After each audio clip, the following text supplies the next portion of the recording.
Una lectura a Calímaco, por más sencilla que resulte, nos fuerza a concluir que es imposible separar al poeta del erudito. En sus exiguos textos conservados y en sus delicados fragmentos se reconoce su conocimiento de Homero, Hesiodo, Píndaro, los líricos, los trágicos y un largo etcétera, que incluso se desdibuja porque nosotros ya no tuvimos las obras que él sí tuvo a la mano en la soñada biblioteca. Y en ese conocimiento, precisamente, como señaló Pedro Tapia, lo hace el primero de nuestros clásicos universales, es decir, un amante y conocedor de sus griegos.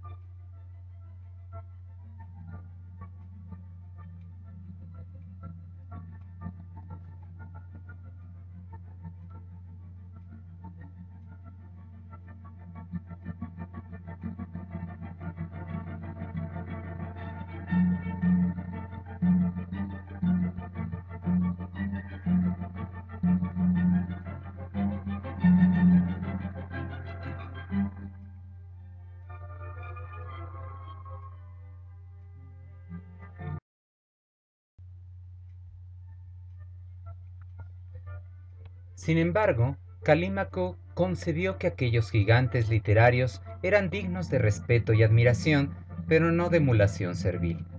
Calímaco decidió ser Calímaco, y su amor al saber lo impulsó a hurgar en los libros y conformar sus pinaques, y nació el erudito y el crítico, pero sin abandonar su alma de poeta que siguió fluyendo en sus versos, enriquecidos con aquel saber degustado entre los folios.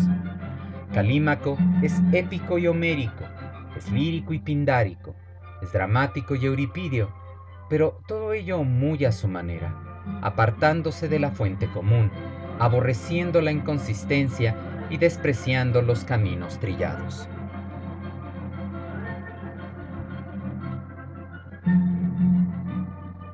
Detesto el poema cíclico, ni en una ruta me alegro, alguna que lleva muchos aquí y allí. Odio también al amado vagabundo, ni bebo de la misma fuente. Desprecio todo lo popular, lisiana es. Tú, sí en verdad, eres hermoso, hermoso. Pero antes de decir esto con claridad, algún eco dice, otro lo tiene. Este exquisito epigrama nos permite atisbar en los deseos del maestro en una delicada comparación. Ya era parte de una tradición poética que se espetara el desprecio al amante promiscuo, ese amado vagabundo, como el tal Lisanias, cuya belleza lo hacía un coqueto descarado. Pero tal como ese joven, por comparación, lo son el poema cíclico, el camino de muchas vías y la fuente donde todos beben. Y el poeta juega con una serie de verbos: tairo, udejairo, miseo, udepino, sinjaino. No hay propiamente una gradación, pero sí una estructura sintáctica clara que va de la expresión negativa a la negada positiva. El primer término implica la idea de lo que se odia porque es de fuera, es extraño, es enemigo. Miseo, por el contrario, ya es un sentimiento de desprecio que redunda en odio. Y finalmente, sinjaino implica sentir disgusto, tedio, por lo que tenemos una opinión erudita perfectamente expresada en medio de un poema de tema tópico que pareciera líricamente personal. Calímaco es antagónico a la creación literaria, semejante a la épica cíclica, que retomó a Homero y pretendió igualarlo, esa obra de menor calidad y dada a los gustos más pedestres en ánimo de lograr el aprecio de un nuevo público allá por el siglo VI a.C. Un camino de tantas posibilidades, abierto a tantas rutas, que te hace ir y venir en busca de la razón de andarlo. Eso no puede ser agradable, por lo que se le odia como a un amante infiel, ese que cual una fuente permite que todos introduzcan su tazón. ¿Qué puede resultar de todo ello sino tedio y desprecio? Porque, a pesar de lo bello que pueda parecer, otro cualquiera puede tenerlo. Calímaco quiere ser diferente a la mayoría, quiere otra cosa. De aquí su afán por recopilar, asimilar y transmitir, por adaptar bien lo de otra época a la suya, lejos de los clásicos, pero recordándolos y actualizándolos. Como buen alejandrino, acepta el patrimonio heleno. Cito: sus poemas son cuentos amenos, son anécdotas breves, alegres recreaciones de la creación clásica, eruditas y emotivas narraciones que refieren y hacen referencias al pasado, dice Pedro Tapia.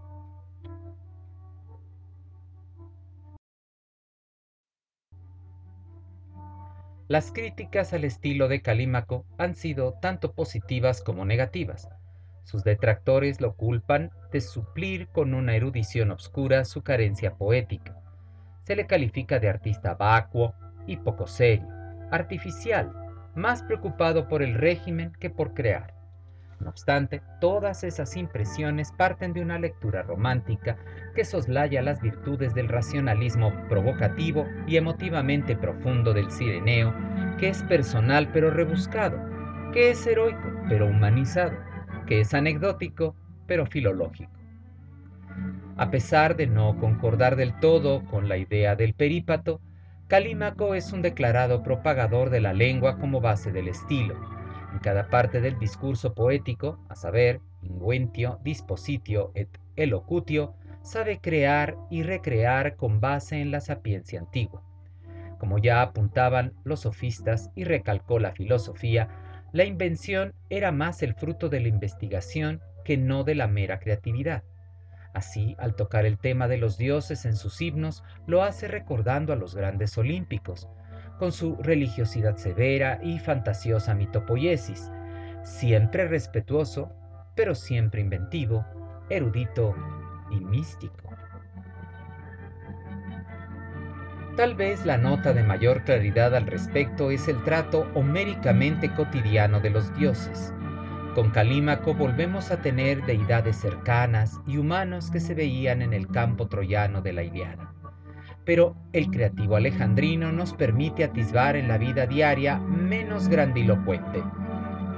Inspirado quizá en el pasaje homérico de una Ártemis que luego de ser golpeada ignominiosamente por Hera corre al regazo de su padre, Calímaco hace sentar en el gremio de Zeus de nuevo a la diosa, pero ahora es una niña, aún una chiquilla.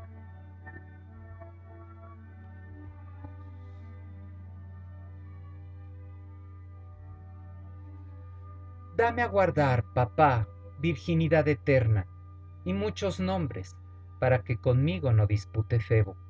Dame flechas y arcos, ea padre, no aljaba te pido ni gran arco. Para mí, los cíclopes, dardos al punto elaborarán, y para mí, un bien curvado tirador. Mas, portar antorcha, y también, casi hasta la rodilla, fajar el quitón orlado, a fin de dar muerte a salvajes fierecillas. Dame 60 oceaninas en coro, todas de 9 años, todas aún niñas sin ceñidor. Dame como servidoras 20 ninfas amnícidas, quienes velen por mis botas, y también, cuando ya no a linces ni ciervos dispare, a mis veloces perros. Dame todos los montes, una ciudad cualquiera otórgame, cualquiera que desees, pues es raro cuando Ártemis baja a la urbe. Habitaré en los montes y visitaré las ciudades de los hombres solo cuando por agudos dolores las mujeres agotadas invoquen a su auxiliadora. A mí las moiras, nacidas primero, me adjudicaron socorrerlas, porque tanto pariéndome como gestándome no se dolió mi madre, sino que sin esfuerzo me depositó desde sus amadas rodillas. El pasaje es rico y nos permite auscultar los diversos aspectos de su estilo, pero por lo pronto señalaré los concernientes al inventivo. En primer lugar, como ya señala Tapia, estaría el gusto alejandrino por lo humano y familiar, por el buen humor. Ártemis es la niña del padre consentidor, la chiquilla que pide y pide, sabedora de que controla al padre por amor. Pero la niña no lo es todo, que también es diosa y sabe qué es lo que quiere. Para todo griego, la pareja Ártemis-Apolo era inseparable, pero el poeta se atreve a hacerlos rivalizar, puesto que ella no desea estar por debajo de su hermano. Como él, quiere ser arquera, pero no es una presuntuosa, quizá como Apolo, pues ella no quiere un gran arco ni pretende ser gran matadora, solo divertirse con fierecillas en los montes. Ella también quiere un coro de ninfas. Si aquel tiene a las musas, ella quiere Oceánides, a más de otras como criadas. No es una diosa ambiciosa, sino una prudente. No quiere, como su hermano, cientos de ciudades, y aquí hay un guiño, creo yo, del hipnomérico a Apolo y sus cientos de ciudades jonias. Tan solo que le dé una, a cualquiera, a la que su padre estime. No obstante, también quiere ser adorada en alguna ciudad, no solo ser una diosa de lo agreste. Cierra su discurso con la evocación de su naturaleza mujeril en un bello paralelismo. No visitará las ciudades de los hombres, sino las ciudades de las mujeres, y lo hará en el momento más femenino, durante el parto, sin olvidar darnos el aitia o causa de ello.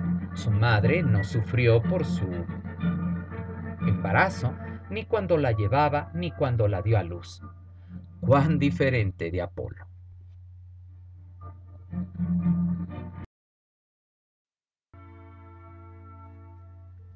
Vivificador del mito, Calímaco reconfigura el antiguo y lo adapta a la cultura de su auditorio y a la realidad de sus lectores, incluso los de siglos posteriores que aún podemos disfrutar de la escena. Sin embargo, si escudriñamos con atención, también podemos reconocer al erudito detrás de la anécdota. Detrás de sus versos no podemos sospechar sino que hay una verdadera invención en el sentido actual de la palabra, puesto que él mismo aseguró: no canto lo no atestiguado. El erudito sabía lo que entonaba el poeta, pero como conocedor también podemos sospechar manipulaba la tradición. Pero ¿qué se le puede reprochar si era lo que todos sus antecesores habían hecho? El pasaje arriba señalado nos permite denotar que dicha manipulación tenía por objeto el deleite y el asombro de sus lectores que esperaban las acostumbradas frases estereotipadas del género hímnico.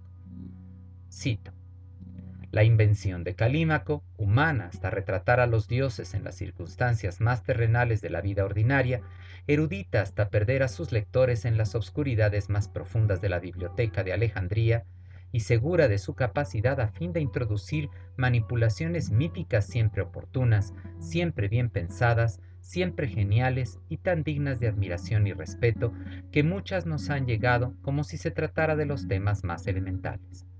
La invención de Calímaco es, por tanto, tarea de búsqueda literaria, resultado de sensibilidad artística y poética inventiva personal, en donde difícilmente se divorcian la inspiración y el saber. El mismo pasaje de las peticiones de Artemis nos permite elucubrar sobre la elocución, que no es sino el correcto orden y elección de las palabras para expresar las ideas descubiertas en la invención. Todos los alejandrinos fueron excelsos en su expresión idiomática.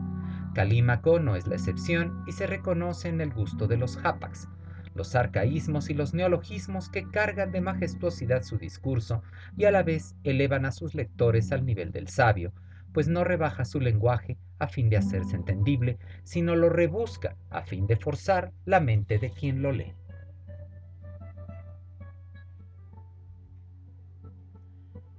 El primer jápax es quizá el más difícil de traducir. Apa. Al parecer es una aféresis de papas, según consta ya en el Etymologicum Magnum. El léxico de Liddell-Scott solo señala ese pasaje de Calímaco como ejemplo de su uso. Ahora bien, papas es una voz infantil para designar con cariño al padre que los ingleses traducen papa, una manera informal de llamarlo. Por su parte, Luis Alberto de la Cuenca, traductor español, opta por el simple papá, y Tapia por un inusitado tata, aclarando en sus notas, es decir, querido padre. Se trata de un término que se usa para saludar afectuosamente a los ancianos. Parece que la salutación es afectuosa y la interpretación de Ballí implica cariño y respeto. Ojalá la versión tata diga algo al lector latino. En realidad, la interpretación de Ballí proviene de un escolio a la Odisea que consigna esta palabra como una forma macedonia para una salutación de los jóvenes a los ancianos, en tanto que para la Suda es una voz respetuosa para el padre. De aquí que Tapia vaya por mejor camino que de la Cuenca, pero ¿Tata? Es claro que Tapia dirige su traducción al lector latino, entenderíamos latinoamericano, si bien era un término ya utilizado en latín que correspondería a papá, papito. Tata es un nahuatlismo de tatli, correspondiente a la voz infantil cariñosa para padre, y que por extensión se emplea para los hombres de edad avanzada. Es pues una traducción correcta, pero ¿dice algo al lector latino? ¿O quizá dice demasiado? Calímaco muestra su saber cuando utiliza la forma épica aema, que le sirve de sinónimo para el ya empleado toxon, o el uso del arcaísmo okeaninai, atestiguado en Hesiodo, o bien el neologismo joritis, que utilizó después el también épico Nono. Más interesante resulta, finalmente, el término amitros, neologismo y jápax por igual, y del que es difícil saber si se refiere a una banda para la cabeza, mitra, o a un cinto que denotaría que son jóvenes sin ceñir y por tanto sin necesidad de hacerlo, pues su busto era firme y no se hallaba abrumado por haber amamantado. Es obvio que de estos preciosismos del lenguaje es de donde nace la oscuridad, que se le imputa siempre a Calímaco y cuyo efecto no es otro que ambigüedad y la ininteligibilidad que le es propia. Mas dichos efectos lo son para nosotros y podemos asumir que los destinatarios originales sí que lo entendían, aunque algunos no lo comprendieran del todo. Solo así se comprende también que su poesía perviviera y formara escuela de sus contemporáneos a los romanos y renacentistas. El estilo calimaquio es tan suyo que ninguna palabra ni construcción es ociosa, aunque no se entiendan del todo sus implicaciones morfológicas, sintácticas o fonéticas. En el ornato, nuestro poeta es igualmente innovador. Cierto es que sigue la línea trazada ya por la sofística anterior, por otro lado tan familiar a la poesía hímnica y epigramática, y de aquí que su obra luzca la ironía, el énfasis, la lítote, la zeugma, la hipérbole, la perífrasis y el quiasmo. Calímaco no es amante de la repetición, por lo que la sinonimia es muy empleada, como ya noté en el caso del arco o el de las flechas. La diosa cazadora usa doxon, aema, pero también ius o oistus. Gusta de la metáfora como ese enviaste un aliento de fuego inextinguible que los rayos del Padre gotean. Ahí está la sinécdoque del carro por las ruedas, la antonomasia del barbudo por pan o la perífrasis expresada cuando la diosa menciona su nacimiento. Porque tanto pariéndome como gestándome no se dolió mi madre, sino que sin esfuerzo me depositó desde sus amadas rodillas. El poeta emplea el conocido epíteto, pero lo explica o lo recrea con gracia, como ese conocido megatoxon, gran arco, de los cantos homéricos, que luce distinto cuando Artemis lo rechaza porque quizá sus manecitas no podrían asirlo. Pero es obvio que la nota básica de Calímaco es la brevedad. Todo en él es brevedad. Así luce el verso calimaquio que reduce un gran poema a tan solo 1,5 versos.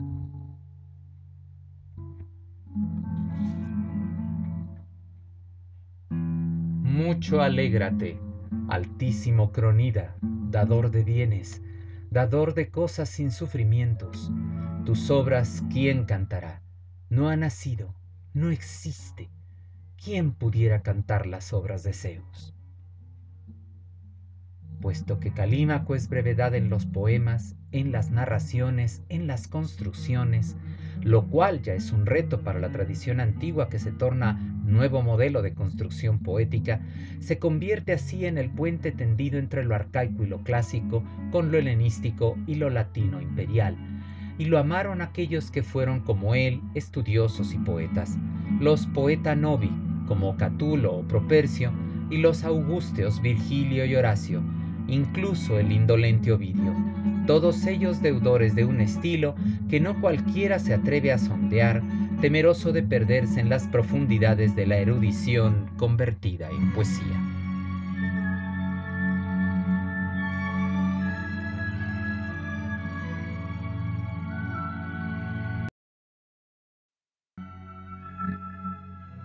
Siendo los himnos la única obra completa que nos ha llegado de Calímaco, son ellos igualmente los más adecuados para estudiarlo como artista y creador. Los himnos son ejemplo claro de las ideas poéticas del erudito y muestra deleitable de su capacidad aérica. Como todo poietés del mundo griego, Calímaco desea convencer, peithein, hacerlo con su arte, y de allí que su obra deba responder a un ethos que lo lleva finalmente a enseñar, didasque. En ello se aleja de lo hecho por sus antepasados, pero, como señala Tapia, el gusto calimaquio es ante todo uno juguetón, patsei, por lo que despliega este recurso a fin de convencer a su auditorio milenario. De tal suerte, al pensar en enseñar y agradar, lo hizo mediante el ornato que produjera una vivencia estética digna, pero su característica brevitas lo lleva irremisiblemente a pasar rápido sobre los temas y posarse sobre lo que a primera vista se antoja superfluo, raro u obscuro. Mas ello no es sino su manera de jugar, de divertirse. A Calímaco no se le puede leer como un simple narrador de mitos, porque su erudición lo encausa a las profundidades del místico y su ornamentación lo define como un poeta consumado. Fondo y forma que son inseparables y ambos obscuros, como bien aclara el citado Tapia. Calímaco no pide disculpas, confía en los papiros y alienta con su optimismo, pero implacablemente repite: Apolo no para todos fulgura, sino para el sabio. Si bien, como vimos, la preservación de los himnos fue casi por azar, no fue fortuito que se le adjuntara a los mejor conocidos y más antiguos himnos homéricos, y aunque la influencia de la poesía hexamétrica en el pensamiento y la práctica de la religión griega han sido exageradas en cuanto a su influencia, no por ello es menos importante señalar que al acercarse a los dioses forzosamente debía presentarlos en esta poesía con un corte épico. Y si lo hizo, fue necesariamente para reformularla, y ahí es donde debemos enfocar nuestros buscadores a fin de iluminar aquellas obscuridades contra las que nos previene su traductor. La primera pregunta a responder es si Calímaco editó o no sus himnos. Obviamente que no puede responderse con una afirmación o una negación rotunda y definitiva, tan solo, como suele ser en los estudios clásicos, con una serie de hipótesis que sean más o menos verificables y que redunden en una plausible y lógica respuesta. Marco Fantuzzi sugiere que el poeta bien pudo ordenar sus himnos, aunque al propio tiempo no descarta la posibilidad de que fuera algún otro posterior a él. Los himnos son a Zeus, a Apolo, a Artemis, a Delos, a los baños de Palas, a Demeter. El primero celebra al principal dios del Olimpo y a la vez a la deidad principal del panteón greco-macedonio. A ello habría que aunar que el himno, como veremos más adelante, parece ubicarse durante un simposio, y al dios era quien se invocaba y libaba primero que a todos los demás. El que siga honrando a Apolo podría responderse con el propio texto, pues en la línea 29 de su himno, el poeta afirma del dios: Dina taigar epei dios dexios estai, por su poder, puesto que se sienta a la derecha de Zeus. Obvio que el contexto nos habla de que el poder divino de Apolo emana precisamente de su calidad de segundo en el Olimpo, y que de allí también se comprende el poder de sus cantores, pero no deja, afirma el citado Fantuzzi, de posiblemente argumentar sobre el lugar que debía ocupar por igual en cualquier enunciación divina. el segundo después de Zeus. Curiosamente, dicha línea 29 se encuentra al final de la primera columna en el papiro. Resultaría claro que junto a Apolo estuviera su hermana. Sin embargo, para el investigador italiano, nuevamente hay que mirar el texto del propio Calímaco para obtener una posible respuesta. Hoide sef hedren panthes homos caleusi, si de Apoloni parises. Y todos ellos te llaman igualmente a su asiento, pero tú te sientas al lado de Apolo. Fantuzzi considera que este pasaje puede claramente determinar la localización física del himno en la colección. Para el himno a Delos, donde si bien se celebra el nacimiento de Apolo concierne más a Leto que al dios, incluye lo que parece ser una referencia extraordinaria a Artemis que lo precede, por una parte porque resulta críptica en su presentación y por otra porque la diosa no es mencionada fuera de dos versos aislados en el poema. El texto de los versos 325 a 326 dice: Histie oneson euestei, hairen menaute, hairoi de Apollon te kai gen, elogeus satoleto. Oh residencia de buen hogar de las islas, alégrate tú misma, alégrese Apolo y también a la que parió Leto. Nombrado intempestivamente a Artemis, quizá buscó una sorpresa y vinculó al himno precedente de la diosa con este, ya que la tradición no hacía necesariamente a Delos patria de Artemis. Pareciera entonces que hay una liga entre los cuatro primeros himnos alabando a los dioses Zeus, Apolo, Artemis y Leto. La familia délfica tan venerada por otra parte en Cirene. Pero como debe aceptar el propio Fantuzzi, ello no implica que los himnos hayan sido compuestos al mismo tiempo, tan solo que siguen ciertas políticas de los olímpicos y que respondería a propósitos encomiásticos y poetológicos igualmente. Quizá del mismo autor o quizá de su editor si es que fue uno diferente, un estudioso del texto que notó estas sutiles alusiones. Sin embargo, no podemos encontrar elementos semejantes que justifiquen la posición de los dos últimos himnos, lo que no invalida necesariamente lo arriba expuesto. La segunda pregunta a dilucidar es cuáles eran los modelos del poeta. En primera instancia estaría el referente notable de los ya mencionados himnos homéricos, que, como los de nuestro poeta, versan sobre el nacimiento, honores y esfera del poder de los dioses. Tema persistente en los himnos calimáqueos, al menos en los dedicados a Zeus, Apolo y Artemis. Los citados himnos arcaicos no solo conformaron toda una sistematización de la mitopoiesis olímpica, estableciendo cierto orden en la miríada de elementos individuales de los dioses, sino que al propio tiempo conformaron dicha sistematización. Pero, como dicha tradición ya señalada, esos himnos eran considerados homéricos y lo eran en el sentido de una configuración poética. De aquí que Calímaco haya tenido en mente a Homero y a Hesíodo cuando configuró sus propias creaciones. La lectura de su primer himno ya debió poner en vanguardia con respecto a las preferencias del poeta en materia de fuentes. Si Homero es el eco que resuena aparentemente en las escenas vivaces de las deidades, es Hesíodo con su cotidianidad quien prevalece. Asegura Richard Hunter con sabia elocuencia. El himno a Zeus es, de hecho, la teogonía de Calímaco, como la teogonía es también un himno a Zeus por parte de Hesíodo. Es con el poeta Beocio que Calímaco concuerda en cuanto al origen del poder supremo de Zeus y, como con él, resulta crucial para todo el desarrollo posterior del himno que celebra la entronización de su divina naturaleza. Como Hesíodo, que considera que de esa justicia del dios es de la que emana la justicia de los reyes, así también Calímaco enlazará a Zeus con el divino Ptolomeo, recreación de una tradición poética, al fin y al cabo, la intención ordinaria del cireneo alejandrino. Hay un guiño particularmente notable en su preferencia por lo hesiódico sobre lo homérico. En los versos 61 a 65 del himno a Zeus, Calímaco niega que los dioses cronidas se hayan repartido por sorteo los reinos celeste, acuático e infernal, dado lo disparejo de tales soberanías, y ello en clara alusión a una tradición plenamente homérica.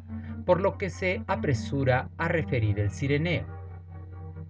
Mintiera al que oyera cosas que pudiera persuadir al oído, en clara relación al pasaje de la Teogonía, donde las propias musas advierten al poeta sobre su capacidad de decir mentiras a verdades parecidas. Como alude Fantuzzi, no es una simple opción entre las variantes, es un manifiesto sobre la poética de la veracidad. Al orientarse hacia Hesíodo, Calímaco se separa de quienes anteponen como una Biblia a Homero, puesto que los viejos aedos no fueron del todo veraces. Y no lo serían tampoco sus seguidores. Pero él, que ha optado por el rival de Homero a quien las musas confesaron sus fuegos, sí que puede serlo. Debate que, por otro lado, se venía discutiendo en los sectores más filológicos desde tiempos de Platón y Aristóteles. También es hesiódico nuestro poeta cuando, casi al final de su himno, proclama que Zeus ha elegido a los reyes como su parte entre los humanos y dejó a los demás dioses a otros hombres. Para Marco Fantuzzi es propiamente un sfragis, un sello de Calímaco, donde queda claro que su visión ontológica y eulógica de la monarquía descansa en la sabiduría veraz del ancestral poeta de Ascra.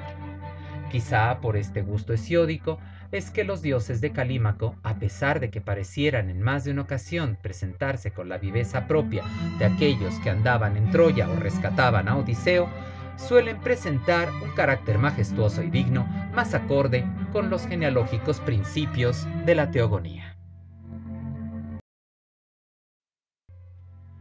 Esto nos lleva a la tercera pregunta que podríamos cuestionarnos sobre los himnos calimáqueos. ¿Creía en los dioses? Algún autor lo ha negado enfáticamente, asegurando que incluso se admiraba de que los antiguos consideraran tales cosas. No obstante, siempre es posible encontrar razones que nos persuadan de lo contrario cuando leemos al ciertamente juguetón Calímaco. Homero y Hesíodo literalmente habían enseñado a los griegos todo lo que se debía saber de sus dioses y de cómo relacionarse con ellos mediante sacrificios y cantos rituales. Enseñaron a los griegos cómo debían pensar acerca de los dioses, y dado que Calímaco hundía sus raíces en tales poetas, no podría haber dejado de reconocer que las prácticas cultuales de su tiempo sobrevivían y abrazaban al pasado con el presente. En el himno a Apolo, Calímaco declara que su familia ha sido sumamente devota de Apolo, al punto que su dinastía misma parte de la fundación de la ciudad que el mismo dios realizó para su amada Cirene. La ciudad y la doncella se amalgaman. En el himno a Delos, cuando refiere que ningún nauta puede pasar de largo sin visitar la isla del dios, tampoco él puede negarse a cantarla en su poesía. ¿Es esta la declaración de un ateo?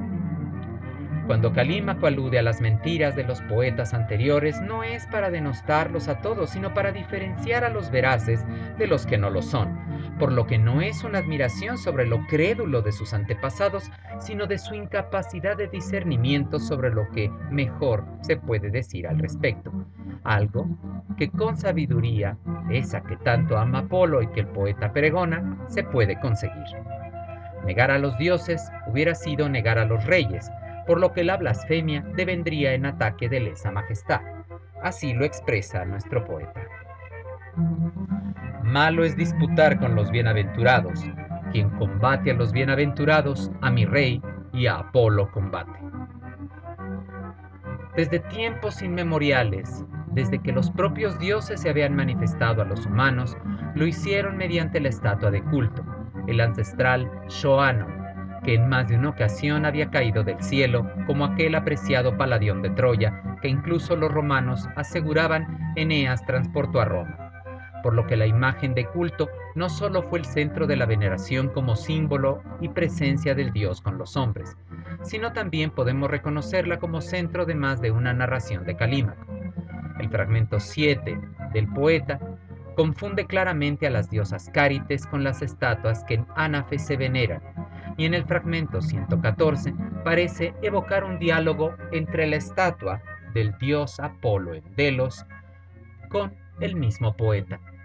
Sin embargo, tal vez el más evocador aspecto alusivo a esta mixtura entre la deidad y su efigie la presenta el himno a los baños de Palas, donde comienza narrándonos la celebración y cómo la estatua es transportada para su baño anual, y de pronto se dirige a la diosa y comienza a cantarla.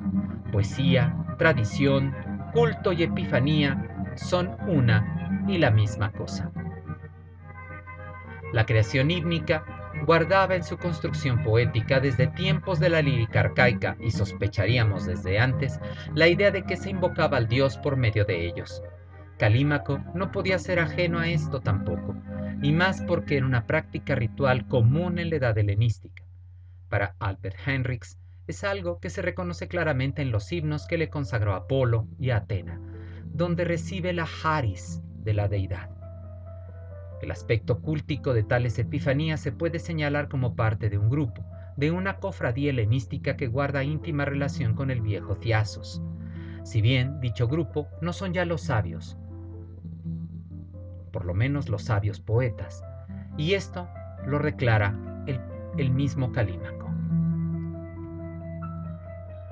Te veremos, oh arquero, y nunca seremos simples.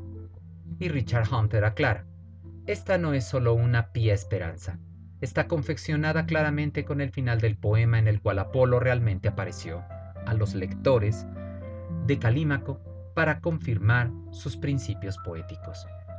La fe en el dios es la fe en su poesía, uno y otro se apoyan y prevalecen. Por ello el poeta como el dios pueden despreciar a la envidia y a la crítica, porque Apolo, manifiesto, se lo dictó a Calímaco.